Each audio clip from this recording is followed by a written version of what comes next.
Did you start streaming soon? You know, Alvin was the first cousin who works here, but I decided not to call. I called him. I didn't call his cousin. Because it's his cousin, it's not my cousin. Wasn't there some he was some hospital job.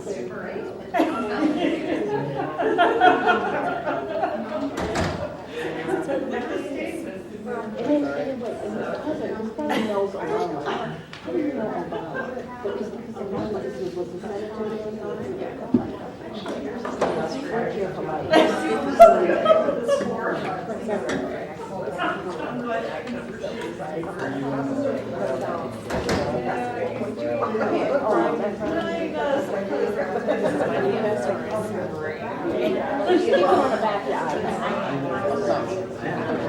You know what? I like all my children. Okay, I love the word college. All right, let me go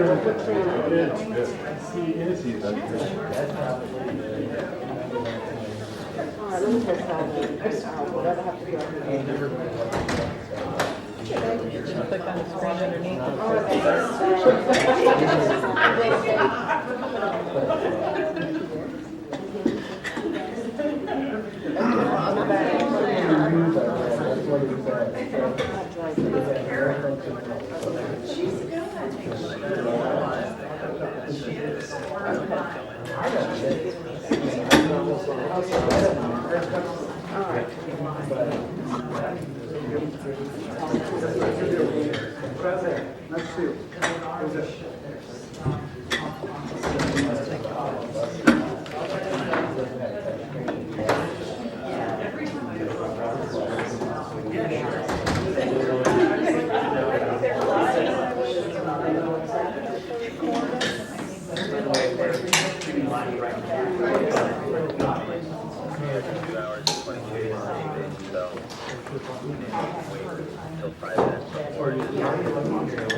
Good.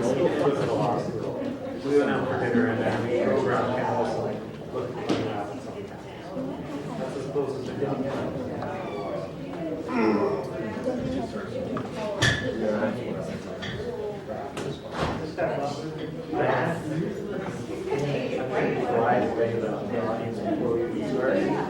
Usually I wait until we start.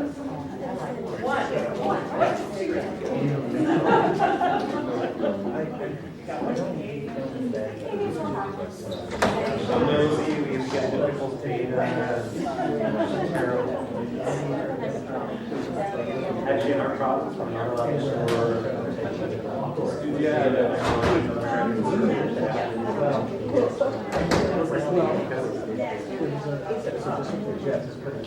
if you're publicly just try it.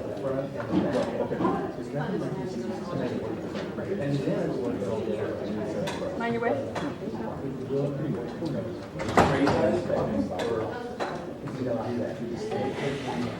Yeah, I did the same thing. I couldn't believe it. You figured it out every day. I felt like a little kindergartner. I was looking around to see if others had higher. Yeah. makes them feel small in front of the faculty. It's like a morale To thing. bring them down.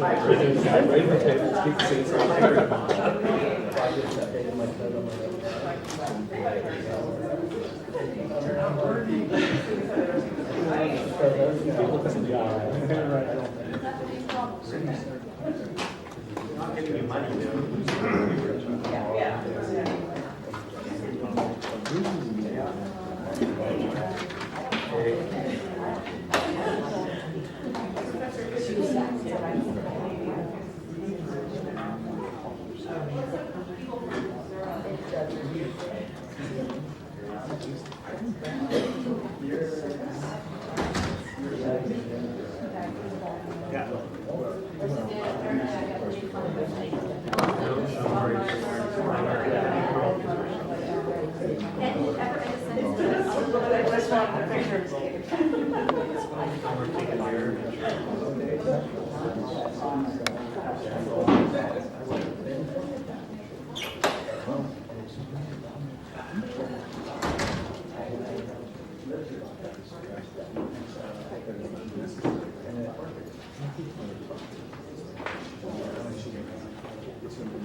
Ready? I use my weapon. You know what I do? I put on the cheek guard.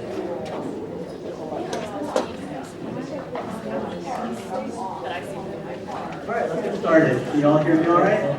Great. I'm Alex Matamoris from CUNY, the City University of New York, from the Law Library. This is Rich McHugh from the University of Victoria Law Library. And we're here to talk to you today about flipping the classroom and legal skills courses. So we both teach legal research, and we're going to tell you a bit about what we've done for either in my case, the majority of my class, or for Rich, in one situation that he did with flipping the classroom.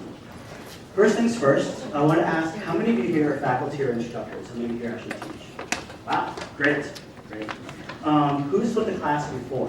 Whether it just be a one-time thing or a large part of a course? Okay, just one handful of you. Who wants to flip a class? Wow, great, wants to.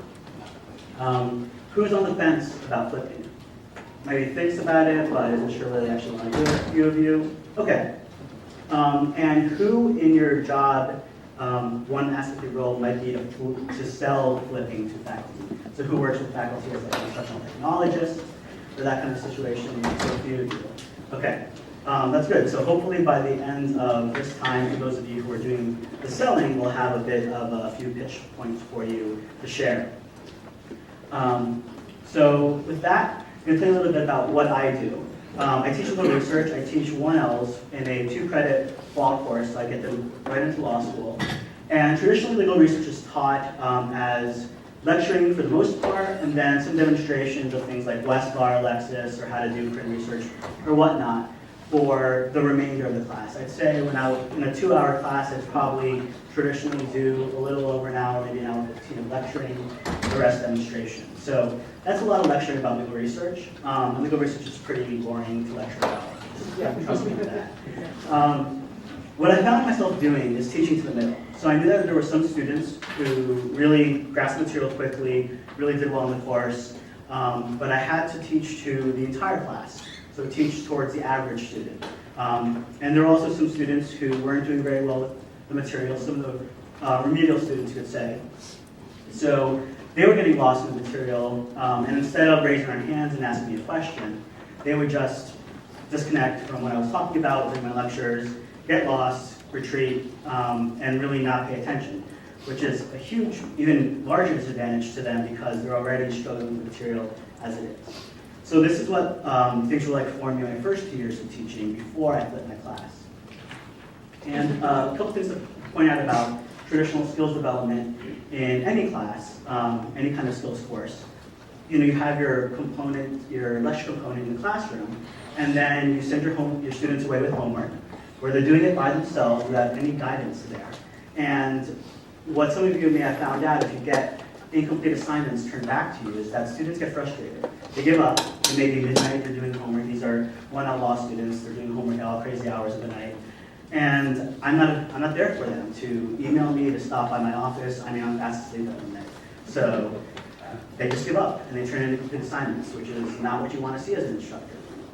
The other thing is giving feedback in a traditional model. You are collecting assignments usually the week after you've given out the assignment, the week after you've taught the material. You're then taking maybe a week to actually grade them, mark them up, and you return them 2 weeks after the students have learned this material. At which point, any bad habits they've developed are now sunk in, and ideally, you might be able to correct those bad habits, but unfortunately, some of the times your students go on with those bad habits beyond that. Even if they do get a marked up paper, that's telling them there's some mistakes they're making. So these are some of the I guess, flaws I see in traditional skills development. So I'm sure you've all heard a lot about flipped classroom, especially in the last year. It's sort of taken off. And this past fall, I flipped 80% of my class. So what I did is I created video lectures. So with a flipped classroom approach, ordinarily you do either a video or an audio lecture, something like a podcast, or in my case, I did a screencast where I captured what was going on my computer screen as I was narrating PowerPoint slides. So, and this I did for 10 out of the 12 weeks of my course, so for the majority of my course. The good thing about this is that my students learn on their own time. They're able to watch my lecture videos, what they would ordinarily listen to me talk about. They were able to watch it on their own time, in the library, at home, whatnot. Actually, my favorite comment last fall from a student was that she actually looked forward to watching my lecture videos on Sunday nights. It was sort of like the end of her weekend. She just jumped back into school, had to listen to me narrate these slides. Another thing I found is that I made my lectures shorter because I was putting them on videos, and I did it while my students get bored. So it has actually helped me narrow down my material and keep it really concise. Of course, the point of doing this all is that you're freeing up classroom time. And that classroom time can be used for exercises, activities, even labs or discussions in a legal classroom that you wouldn't ordinarily get to do. Or in the case of legal research, my students would be doing this homework outside. So instead, with my course, we probably spent the first 5 to 10 minutes of the class recapping what they had watched in the videos, then doing a short quiz with the clickers that they had, because every student gets a clicker as a 1L. And then the rest of the 2 hours, we spent actually doing these exercises in either small groups or individually, and I'd be there available to them, sort of in a tutorial model, where I'd be there to help them out as they struggle with the material, as they get stuck, as they raise their hand and get to clarify whatever point they're missing right away.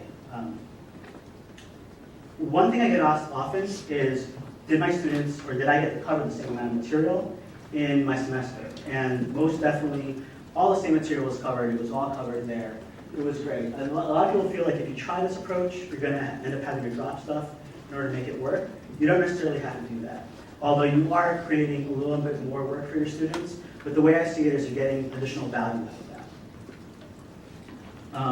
And the most important thing is that your students get to spend an increased amount of time on skills development, with you there, with you, guiding them along the way.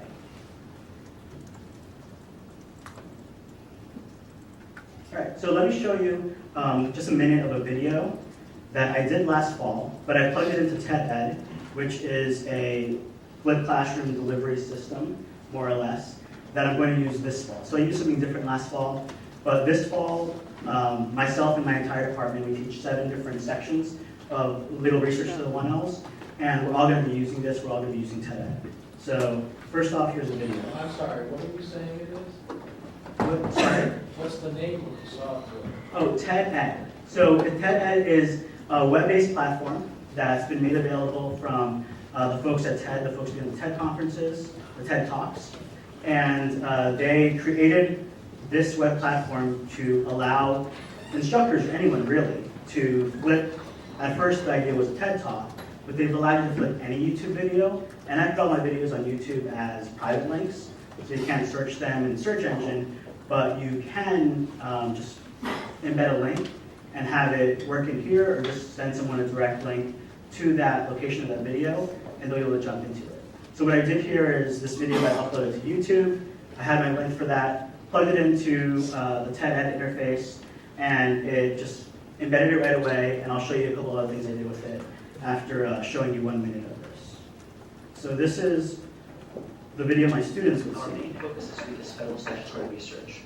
So let's begin. Let's take a look at what statutes Jump to are. HD quality, that's what Statutes are happened. acts of Congress that are signed into law by the president. So there are 2 types of statutes: public laws, which are laws that affect the entire nation, and private laws that affect some individuals or small groups. All right, I'll stop it there. So they watched the lecture video, they replaced what they would ordinarily hear me talk about in class with this video. That's great, that's a large part of what I want to get done with Flipped Classroom, but there's more to it than that for the way I approached it. My students also had multiple choice questions they had to do. So you guys, I don't know if the LCD screens are a little clearer. I know this projector isn't really clear, but there's a question there, what are statutes? You might give Yeah. that one back a Before light. this light turns it off. Okay. All right, that's better? Great. So the question here is, what are statutes? And then there's 3 choices for them to choose from. So there'd be a series of multiple choice questions my students could then answer, respond to. And by the way, they all have accounts. They'll all be logged in, so I can actually track how they're doing.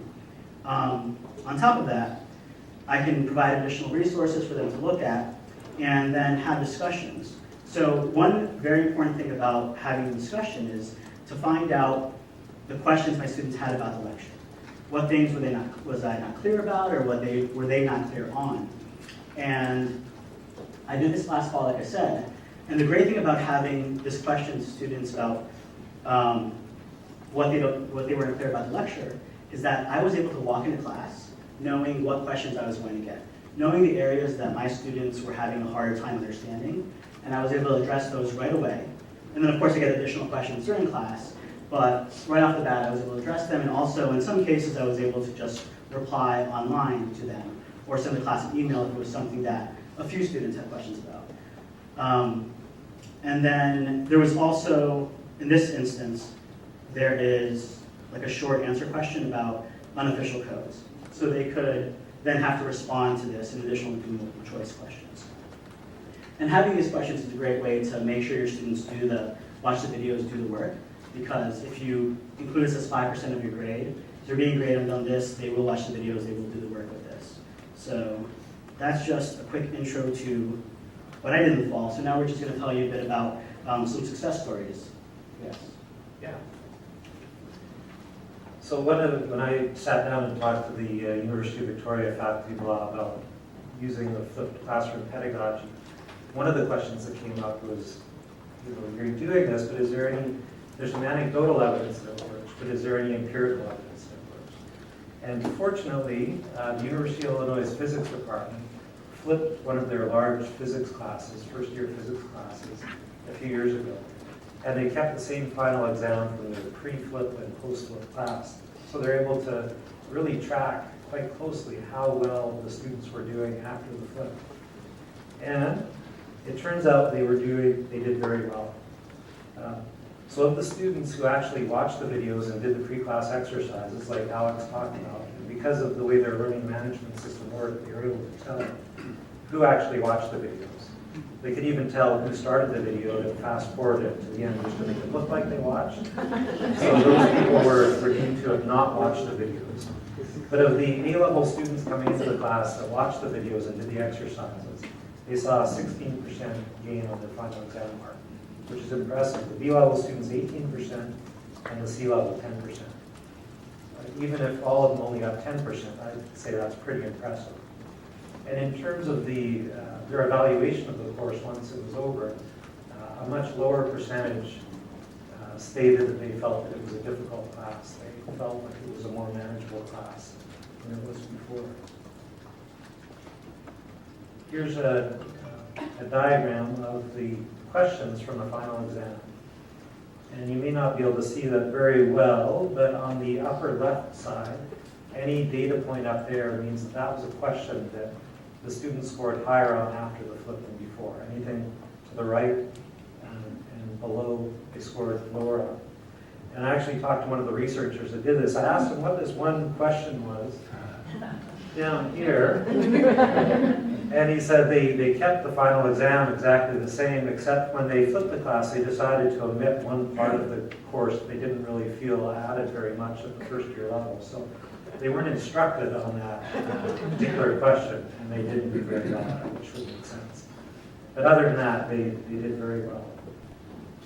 The inset graph there that you probably will have an even harder time seeing, those were the scores, or the scores for the answers of the people who didn't watch the videos and who didn't do the pre-work. So, which is pretty much along the line, which means they scored about the same as they did in the pre-flip class, which is what you'd expect. So I'll do just a little case study. I've taught for the last 4 years the Knowledge Management Tools lecture in the Advanced Legal Research and Writing class, and did it in a very lecture-style format. And I'm just wondering how many of you don't see the irony of us lecturing to you on flipping the class right now. But I lectured, and I'm not a great lecturer. I'm okay. At least I'm passionate about knowledge management tools, which I think helps a little bit. So I lecture on knowledge management tools and usually receive an okay feedback for it. So decided to flip the class in hopes that they'd get more fully engaged and have deeper engagement with the tools. And just show you a quick example here of what we're doing. University of Victoria, we use Moodle. So here's the Advanced Legal Research and Writing class. And here's the Knowledge Management section. And those are all very slow, but the little black things are videos, and the lighter colored ones are exercises or notes. So we have them go through about 8 or 9 videos, which took about 35 to 40 minutes to watch. A little bit more to do the exercises. And here's an example video on Evernote. I'll mute this so you don't have to hear me talking over myself. It's a screen capture, much like Alex's, using the Evernote as a tool to capture web pages, synchronizing it to their phone, taking pictures on their phone, synchronizing it to their desktop. So they watch this video, hopefully learn how to do it. And then the exercise after that was to capture some web pages, like I said, take picture, synchronize it back to their computer from their phone, and then upload that picture to Moodle. And that was, like Alex, was eye-opening because you could actually see who was doing it at that point. If there was no picture there from a particular student, you either know that they didn't try or weren't successful for some reason, which made forming groups for the group in-class project a lot easier. So we didn't have all the people who knew how to do it together. You could spread them out to help the people who are struggling a little bit. So we have them go through all of the tools, and then the in-class exercise was a sort of a capstone thing, having them, in this case, we just had them use Zotero, Google Drive for collaborative document editing. In Zotero, they had to use it as a collaborative citation tool, so they each had Zotero on their laptops, and we're dumping citations into a group or a shared area, and then use that to mark up something. And I gave them the option of doing citations on their own topic. If they didn't want to find their own topic, I gave them the option of polygamy in British Columbia was a hot legal issue a couple years ago. So that was an interesting one that I gave them to work on. They went through the project, and the most amazing thing at the end of it, usually when I finish my lecture, dismiss them, they all sort of filter off. In the 2 lectures that I did with different sections, all but one of the people stayed behind and played with the tools for about another 10 minutes, which I'd never seen before. They were just exploring, learning how to use them a bit more. And that for me was extremely satisfying. Let's go back to the slides now. So when we surveyed them after, I gave them a quick survey just to get feedback on how they liked it. Only 10% of the students preferred the traditional format, the flip format, which, given their willingness to stay behind after the class, wasn't surprising. 80% of them, let's see here. Yeah, 80% of them said that they definitely preferred it over the flip class, and were more confident using the tools than they would have been just with a traditional lecture. And that was, I guess, on their part. They felt that they were more confident because they're actually able to have hands-on time with the tools. And just as a side note, I licensed all of the materials that I put together under Creative Commons license. So the videos are on YouTube. I put the exercises on my blog. So if anyone's interested in using that as a jumping off point, feel free to check them out. The web address is richmondq.com, and just do a search for knowledge management tools and you'll find it. Now, Vice Dean Craig Forsisi at the University of Ottawa Faculty of Law flipped his administrative law class. And I'm sure there's other people who have done that, but this was the first person that I had heard of doing it. And he was very excited after he finished doing this class, just because of what he saw. And he wrote out a fairly lengthy blog post talking about his experience. And I just pulled a couple of quotes here, sort of echoing a couple of things that Alex has already said. Like flipping, open classroom time. But flipping doesn't determine how you use that time. That choice belongs to the instructors. So depending on what you're doing, if it's skills-based, you're probably going to have project work.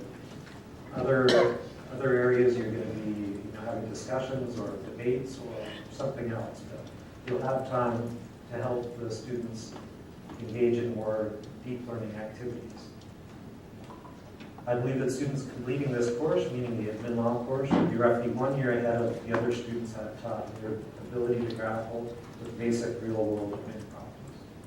And I know that's some of the feedback that we've got from the firms that were a co-op program and from the articling firms as well, that they wish the students had a little more hands-on experience.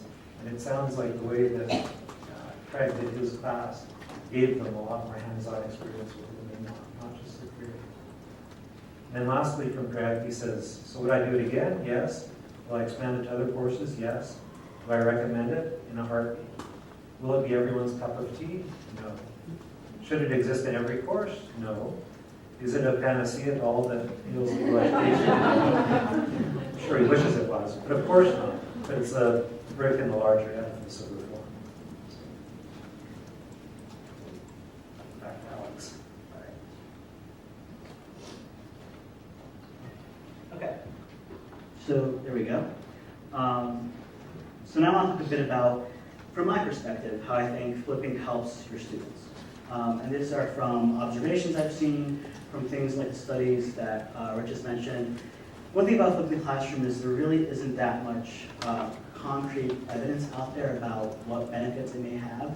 So most of it is observational, most of it is anecdotal, unfortunately. I'm sure that a lot of universities are running studies right now on how flipping the classroom, whether it be in a traditional undergraduate course or, it's really just starting in law schools. So hopefully in a couple of years we'll have some more information about how really effective this is.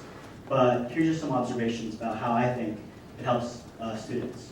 First thing is that I definitely noticed with my students, their level of frustration compared to previous years, previous groups of students I taught was reduced.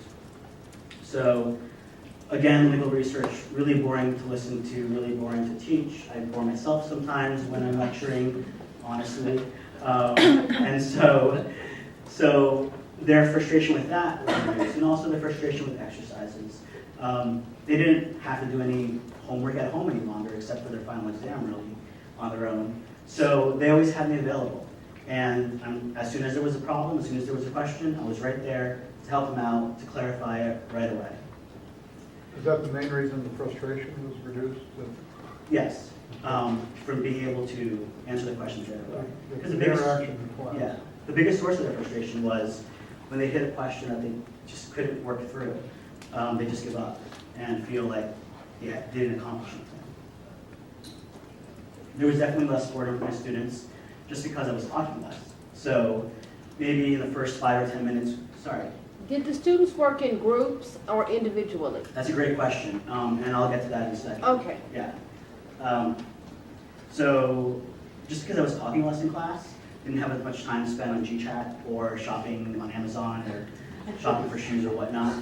I certainly did it during law school. So I was only really talking at them for tops 5 or 10 minutes, and most of that was question and answer anyway. So there wasn't really that much time for them to be bored.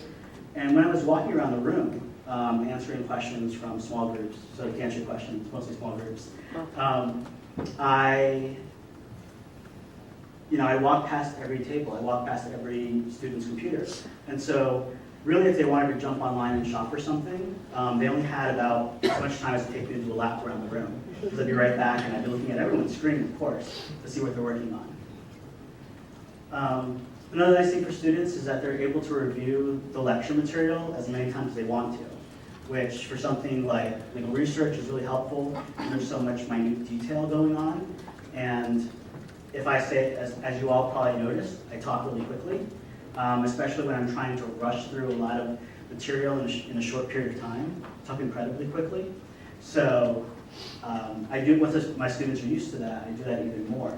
And because of that, if they are ended up in a live lecture going on to a different website or something, they miss something, if they miss 1 minute, that's like 2 minutes on an average person's speaking speed of material. They've missed a lot. So they can go back with these recorded video lectures and watch them as many times as they want. Of course, the tutorial approach, the being there to help them out through exercises, as they work on exercises. This approach provides guidance for the students while they're practicing, while they're learning. So that's very beneficial, of course. Really the main reason I even started to do this back in the fall. Another great thing that I didn't really expect going into it, but I did find is that the students who are getting it quickly and are really just burning through those assignments, the exercises quickly, they can delve deeper into the material and they get to work on more advanced assignments. So it just happened to be that 1 week. I decided that we would only do probably 4 out of the 5 or 6 questions that I had ready for them. So everyone, had the rest of the class to work through 4 questions. There were 2 students who were done with the 4 questions with about 20-25 minutes left in class. So I happened to have these 2 extra questions. So I told them, well, go ahead and do those 2 extra questions, which they did in the remaining 20 minutes. And so I was really surprised. I didn't expect it to happen. But after that point, I always had extra questions available to pass on to students. So the exercise packets they'd get, like the printed handouts they'd get, would always have X number of questions plus 2, just in case people got done early, which was really nice. So those students got to delve deeper into the material, got to get more practice. And all my other students, of course, could then practice at home if they didn't get to those final couple questions. Probably the most important thing, from my perspective as a teacher, the students who are struggling with the material were able to get one-on-one attention from me during class time. And they were also able to get assistance from their peers. And my students, the first week I tried this, so this was the second week of the course, I divided them into groups of 3 students.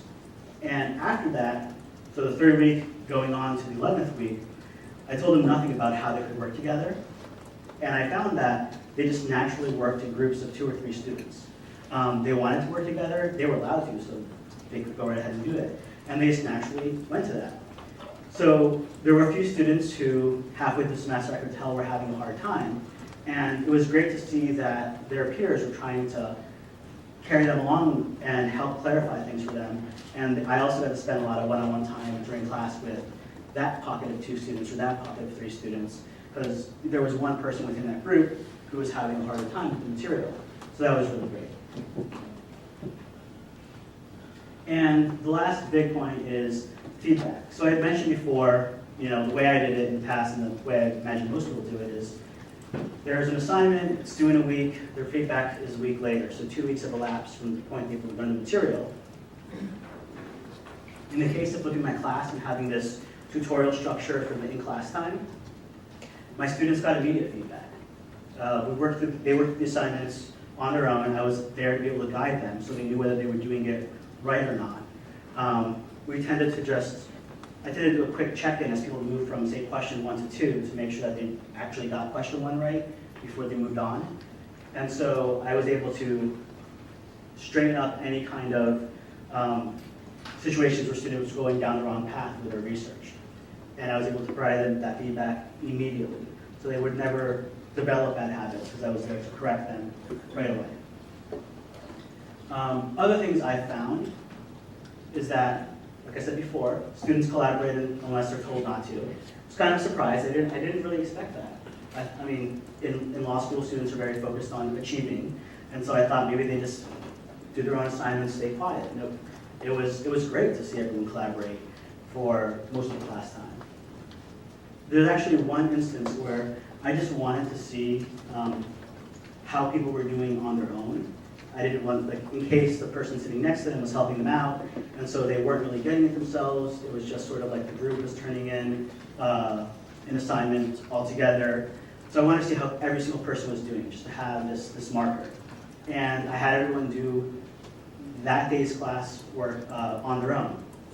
And I got so many complaints from students because they didn't get to work with each other. They were so used to it. This was like week 7 or something like that. They were so used to it, and they really wanted to work together. This is something so different for them, so unique for them, in class, in law school, being able to work together. I found my students grasped the material more quickly. My screencast videos were pretty clear, I thought. I actually didn't get very many complaints about the clarity or content. And I felt like my students being able to work together on exercises, having me there, they were developing good research skills quickly, and again, not learning bad habits. I also found that walking around is best. Very first time I did this, so week 2, I stood in front of the room and just waited for students to raise their hands. Well, a couple of students did, not many did. So by maybe 40 minutes into that, I started walking around the room, and for the next 10 weeks, I never stopped.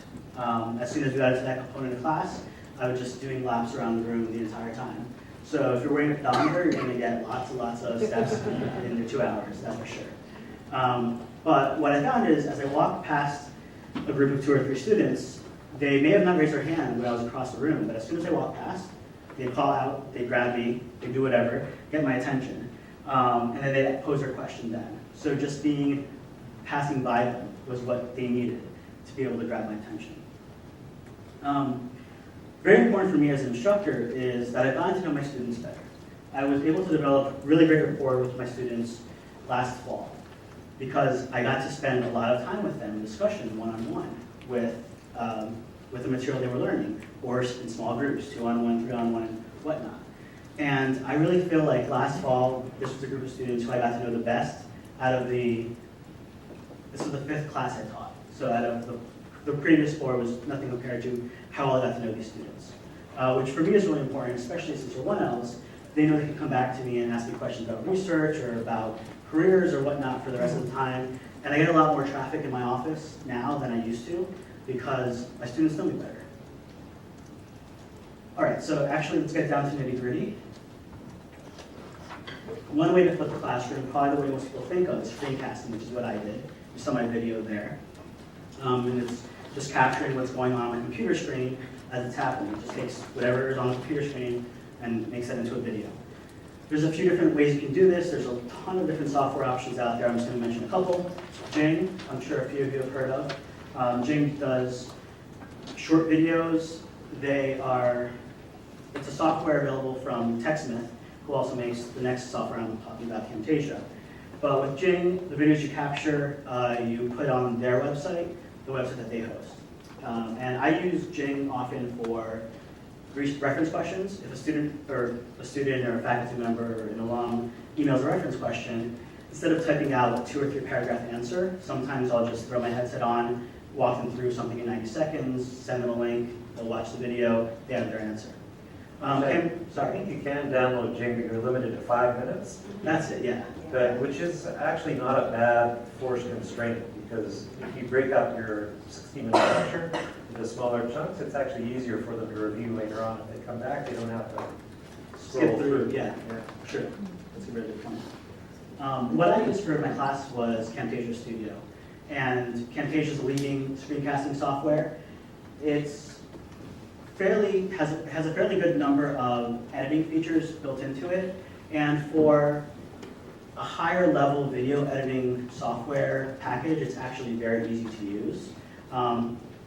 Compared to most software in the world, it's not very easy to use. But video editing is not an easy thing to do. So they've made video editing as easy as anyone can ever make video editing, is what I'm trying to say. And they do a really good job of it. So I really like that. ScreenFlow is a Mac product, and Camtasia is available on PC and Mac. The Mac version is cheaper than the PC version, probably because the PC version has more bells and whistles that you'll never touch in this situation. But ScreenFlow is a Mac product, Mac app, and same thing, record your screen. It does have editing features built in, so I didn't mention this when I was talking about Jing, but video editing capability. You record your videos, however you record them is how they're going, either on the web or in your 5-minute download. And lastly, QuickTime. QuickTime Player built into Macs allows you to do screen recordings. It also allows you to do audio recordings right from the software, so that's nice. So you can do that. Again, there's no option to edit. So you have to go somewhere else to edit something. And there are open source video editing stuff out there. I can't think of it right now, but that requires you to throw a few packages and things together to make it all work. So if you have a Mac, I think Camtasia for Mac is maybe $90 for the education license. It's usually $99. So it's a bit discounted for the education license. Actually, the Windows one is Cam Studio. Yeah, and that's like that's open source $300. free, but no, What? Cam Studio, Oh. or it's Cam Studio. Does anyone know? Yeah, they have a new smaller version They that's do? cheaper. Oh, Yeah, wow, way great. cheaper. Nice. And a lot easier to use, actually. Good, yeah, because I used to use, is there my question? Yeah, sorry. I used Camtasia on a PC. Yeah, It cost $300. This was 2 years ago. yeah. And I was told I was going to use it on my Mac. Uh-huh. And I was told not to do it, that it wouldn't work. Or Oh, it in what wouldn't work sense? as well as on the PC. I You probably had a support person who was familiar with the PC and didn't want to learn the Mac. One of them was a Mac person. Really? I haven't had that experience. Has anyone else here heard that advice or had that experience? I don't know about that, but there's an educational version of Camtasia Studio for about 180 or something. That's right, yeah. There's a volume licensing too, with Camtasia Studio for PC. The Cam Studio, let's check that out. I didn't know that was available. Well, lower price? No, this isn't a Camtasia product, Oh. it's an open source Yeah. knockoff. Okay. Does anyone know how much that Just for costs? Windows, it's Cam free. Studio is Free. free. Camtasia is what they've quoted. Yeah. One of the big differences between the Mac and the PC versions of Camtasia Studio, other than the price, is at least the current version of the Mac does not do automatic closed captions, and the PC has a version that it can do text or speech to text. Not great, but it can do it. Wow. So it can build in some stuff. It would not But there are be- some other bells and whistles, I don't remember the exact ones, that the Mac can do, I think having to do with certain editing transitions, that the PC cannot. Yeah. So, Some of the things about Camtasia is that they let you do different animations, transitions, things you can layer on top. So in something like if I was making a video demo featuring West Lawn Next, it'll let me do screen click animations. So I could either do like a target, like a bullseye target on the clicks, or a ripple effect, or a red circle, or something else. You could also have a highlight follow your pointer the entire time if you're doing that kind of a demo video, tutorial video like that. But for just a screencast where you're doing PowerPoint slides or keynote slides or whatnot, you're just narrating those, you really don't need those features. All right, so getting your content out there. I know a lot of folks still use Twin, and unfortunately, getting Twin content out there, if you're trying to just dump your videos into Twin as video files, isn't going to work. Twin has a low, sorry. They just told me today, just tabled that, they're gonna be able to put like 100 megabytes, more than 100 megabytes per, you know, Per file. video, yeah, per file. Wow, because I just asked about this on Monday. I just asked about it today. Yeah, great. Thanks. Good to know. Good. Technology changes often. Yes.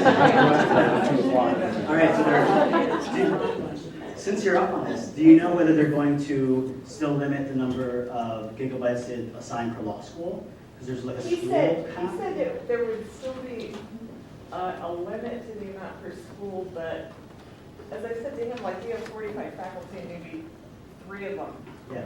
would upload videos, you know, so I mean, it wouldn't really, it didn't seem like it would be that limited. Well, I didn't ask that question. They told me about this a couple of weeks ago, and the person who told me about it said that they are doing this because they want to capture that audience who wants to do That's the smart, yeah. And so my guess is that even if you had a limit and you hit it, if you called them and said, we want more, they would give it to you. Yeah. Because what they told me was the stated intention was to try and capture this market. I'm sure it's because Lexis Web Courses has no file size or storage units. So I use Web Courses. And I used to use it because Blackboard 9, which is what it's at the root of it, I just like it better than Twine by a lot. But yeah, in Lexis Web Courses, there hasn't never been a cap, either by file or total storage. But even so, I don't actually upload my video files for my students to download. The reason I don't do that is because I have a MacBook Air, and I'm very conscious about hard drive space because of that. And I don't want to have my students' hard drives filled up with videos. So of course, as you saw earlier, I put my videos on YouTube, and they can stream it that way. I know some faculty don't like the idea of having their lectures out there floating on the web. I don't feel that way about my content. I'm happy to share it with people.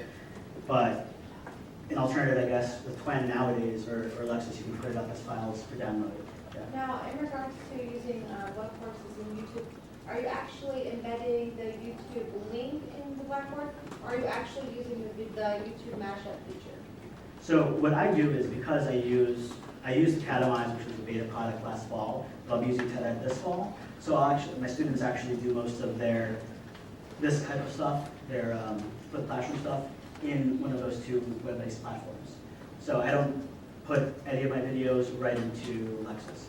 That's the way I do it. Like, so you're using, like, are you linking to the YouTube video, or like, do you ever create the mashup with the I'm linking videos? to the TED. I will, in the fall, I'll be linking to the TED lesson. That's what I'm doing, yeah. But I don't use YouTube mashup. No. Yes. Moodle. Sorry, I didn't hear you. Moodle. Moodle, what about it? Well, you use it. Yeah, And I want to put in a big part for it because I think it's so far superior to anything else. and you can upload to Moodle, depending on the settings of your administrator. I, again, upload it to YouTube and then link to it from Moodle, but I have everything on Moodle, including all my quizzes. And all the grading of the quizzes is done by Moodle. Yeah. Now, I must say, we don't use Moodle at my school, so they actually hired a consultant to do this, and it continued it for the next go around. That's great. And I have no idea how to do it myself. just as long as it works. Exactly, as long as it works. Yeah. And I guess one of the reasons was that we also have an online LLM program that uses Google. That's great. So the last thing about delivery is TED, of course, I showed you that earlier. So that's what I'll be using. So now let's go through just some of the things I talked about in terms of step-by-step, how you have to flip your classroom. My advice is to, at the outset, choose your tools, choose what you're going to do for your presentations. PowerPoint, in my case, screencasting, Camtasia in my case, editing, also Camtasia in my case. Have these defined up front. Yeah, just add one thing. For those people who are big into PowerPoint, you can record your lecture in PowerPoint and record the audio and then export it as a Windows movie file. Unless you're using a Mac. Really? Macs have a lot of problems, in my experience, doing narration into PowerPoint. Okay, that was the difference, because I'm doing narrated PowerPoints with Camtasia, using Camtasia plugin. Oh, okay. So you would drop your narration into PowerPoint directly? Yes, and then it converts into Camtasia movie. Yeah. Oh, okay. Actually, That's understandable. You know what, I tried it out on a Windows computer because I was sure that if there was going to be any problem, it would be on the Windows side, and I did not test the Mac. My methodology was flawed. It's a known bug with Macs. I've tested up to fairly recent Mac software. It's still there as of the last time I've tested it. Maybe someone has found it's gone away, and it happens intermittently. So some people will be able to record the narration just fine, and some people will get extremely frustrated. And when those whole class of students are really extremely frustrated, like it's interesting. Microsoft doesn't want to support Office for Mac anymore. They pretty much said that, and they don't do plugins or anything like that anymore. Not surprised. It's not gonna bug them. Yeah, so first off, choose your tools. The next piece of advice I've got, folks, is to practice. Do a short test video. Doing this can be really time consuming. I'll be honest with folks, really time consuming. Much more time consuming than I expected, in large part because at the outset I was trying really hard to make my videos perfect, which is a terrible thing to do, trust me. I found myself recording the same thing over and over and over again, trying to get it perfect, making myself hoarse trying to record the same thing so often, and then splicing different things like, oh, take one, the first half was great, take three, the next quarter was great, take five, the last part was great, putting it all together took forever. Don't do that. What you should do is what I do now, which is record your lecture, maybe go through, and if you found you have a long pause or you made a mistake or something, cut that out and do it again. What I tend to do is I snap my fingers really close to the mic on my headset so that on the audio track in Camtasia, I'll see this huge spike. And I'll know that I have to go back and look before the spike, and that's where my screw up was. And go and cut out there and then leave the next attempt right where it's at. So it's a good place to make a marker. But yeah, don't try and make these perfect. You drive yourself crazy. The next thing is planning where this will fit in your course. Map out in advance where you might want to use this. Maybe if it's one or two classes that you want to free up time in. If it's a doctrinal course, you might want to free up some time for a longer discussion. Or you may want to figure out trying to do an activity that you've been wanting to do but never have time to in class, like say a drafting exercise, or have your students come up and deliver an argument or something like that. If you just want to do it 1 or 2 classes in the semester. Create a loose script before you go and start out narrating your PowerPoints. It's just easier to follow that way because you'll find that when you're talking to no audience, it's really awkward. So if you have some bullet points to follow along other than your slides, it'll make it a little easier. And also speak naturally.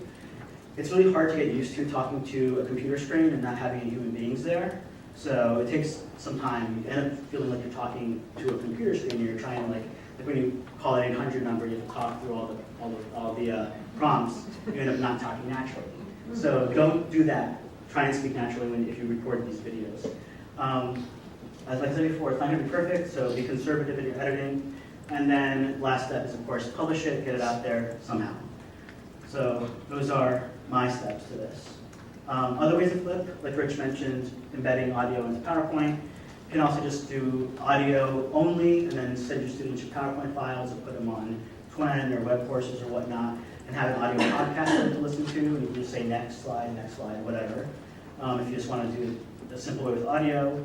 Or if you have a lecture capture system at your school, stand in front of the room and deliver the lecture to an empty lecture hall. Another way to do it. And just have it on lecture. Actually, Keynote is another, for the Mac users out there, you can use Keynote to record their next work. So. Nice. Yeah. And this probably won't be an issue for most of you, but at the University of Victoria, we survey our incoming students, and there's usually one incoming student who doesn't have a laptop. So just need to make sure that everyone has access to the videos and let them know that there's a computer lab or laptops in the library that we can borrow. Another thing is pre-class work. I'm not saying that students are lazy, but... Did you have any difficulties, either of you, with students using devices other than laptops to access your materials? I did not. All right. I had one student who used an iPad and was fine. He was totally fine using an iPad for everything. Actually, that's one argument for using YouTube videos. You can watch them anywhere on anything almost. Yeah, true. In HD quality. Yeah. But back to our lazy students. I think most people who have flipped classes have found, unless you attach some marks to the pre-work, a lot of it won't get done by a lot of the students. So you want to make it clear in the syllabus that there is pre-class work and there are marks attached to it so that they're aware of that and are okay with it when they sign up for the course. It takes significant prep work. I won't go over that again because Alex has covered that well. I think that's a coal mine there. Try to find a salt mine, but it's all mechanized nowadays or something. And it's a great tool. It's a great pedagogy, flipping a classroom or a blended classroom or whatever you want to call it. And it's a great tool, but like all great tools, they don't work well in every situation. So you want to carefully look at what you're teaching and make sure you can see a way that it'll work well in your situation. And then give it a try. I think Alex and I both agree that it's worked well in our legal research and writing setups, and we know that other professors have done it very successfully in some doctrinal courses. So I think we're both going to be anxious to hear how next year how you guys have done in at least flipping parts of your classes. Anything else? I don't think so. All right. I imagine that folks have a lot of questions about this. So When you get to year 2, do you redo a lot of those videos, or? So this fall, my entire department is going to, the 7 of us who teach one-on-one research, we're going to record the full set. So they're all going to adopt this. I was the only one to do this last fall. They're all going to adopt it. We're going to record the full set of 10 weeks worth of videos by dividing it up among 7 of us.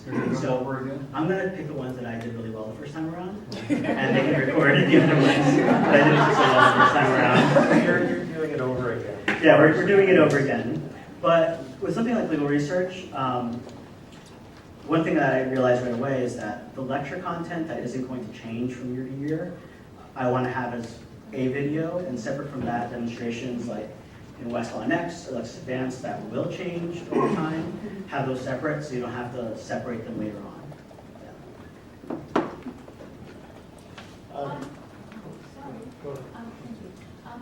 your in-class exercises, are they graded or is there any assessment? The in-class exercises, I don't grade those. Instead, I grade the multiple choice questions, and they have the multiple choice midterm. And then, of course, the final is worth, I think it was 35% of the grade. Actually, no, that's not true. It was worth 60% of the grade. So their midterm was worth 35, and the quizzes were worth 5. Yeah. But because they work as groups, I didn't want to grade them on their in-class stuff. And there seems to be sufficient motivation amongst the group to do it, but. Yeah, sure. You don't need to use it as a motivator. It seems like they motivate each other. You got a question? Sorry. Behind you. Sorry. Yeah. So is doing it this way an argument for having a class go from 2 credits to 3 credits? It's an interesting thing I hadn't thought of. I don't know how the ABA feels about that, but I could see that as an argument to be used for legal research.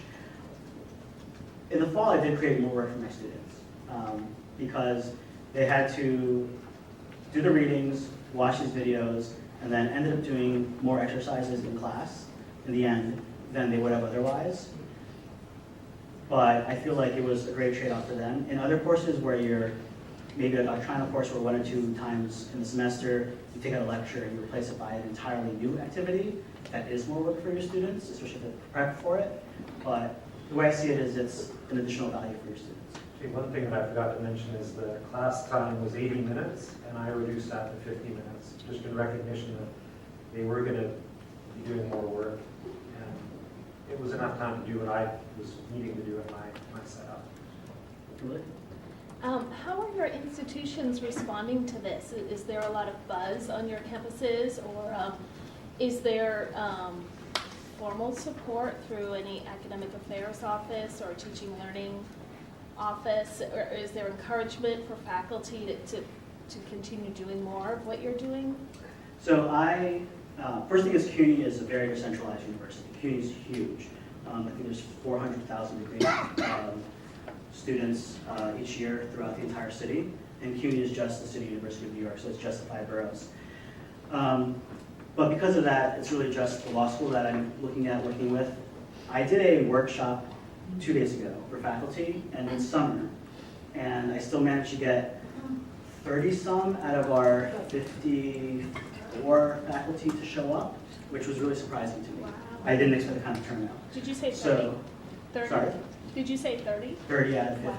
That's great. I don't know. 50%. Yeah, over 50% of the faculty showed up. So they were really interested in hearing about this, and it was a hands-on workshop. So we actually did some stuff in Camtasia, we did some stuff in QuickTime, we did a little bit of editing, that kind of thing. So there is some interest, for sure. How about?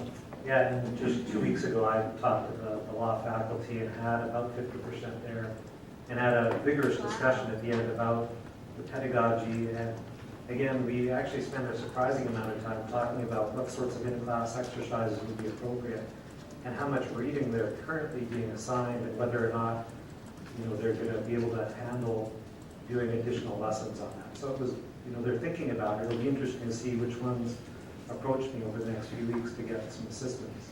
Are there doctrinal classrooms that are flipped on your campus? On or my do campus, you hear about them at other schools?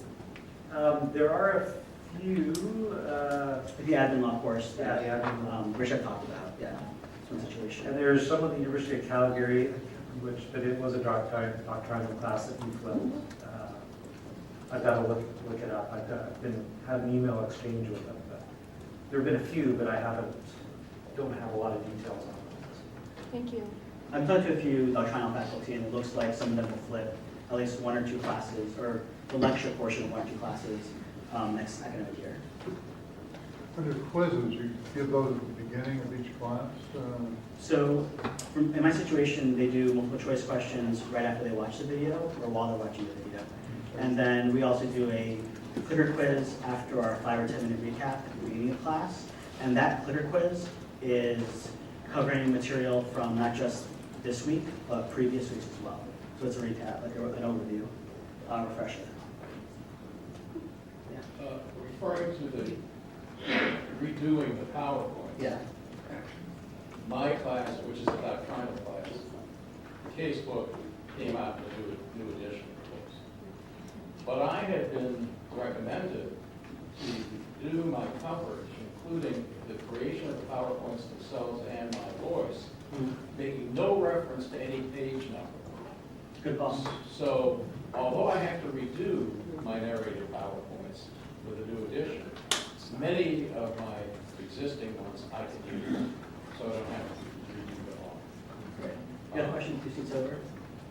I do. When you're talking about in your class when you're having these exercises, does this mean that you have abandoned showing them, making them actually physically touch print sources, so everything is based in an online world?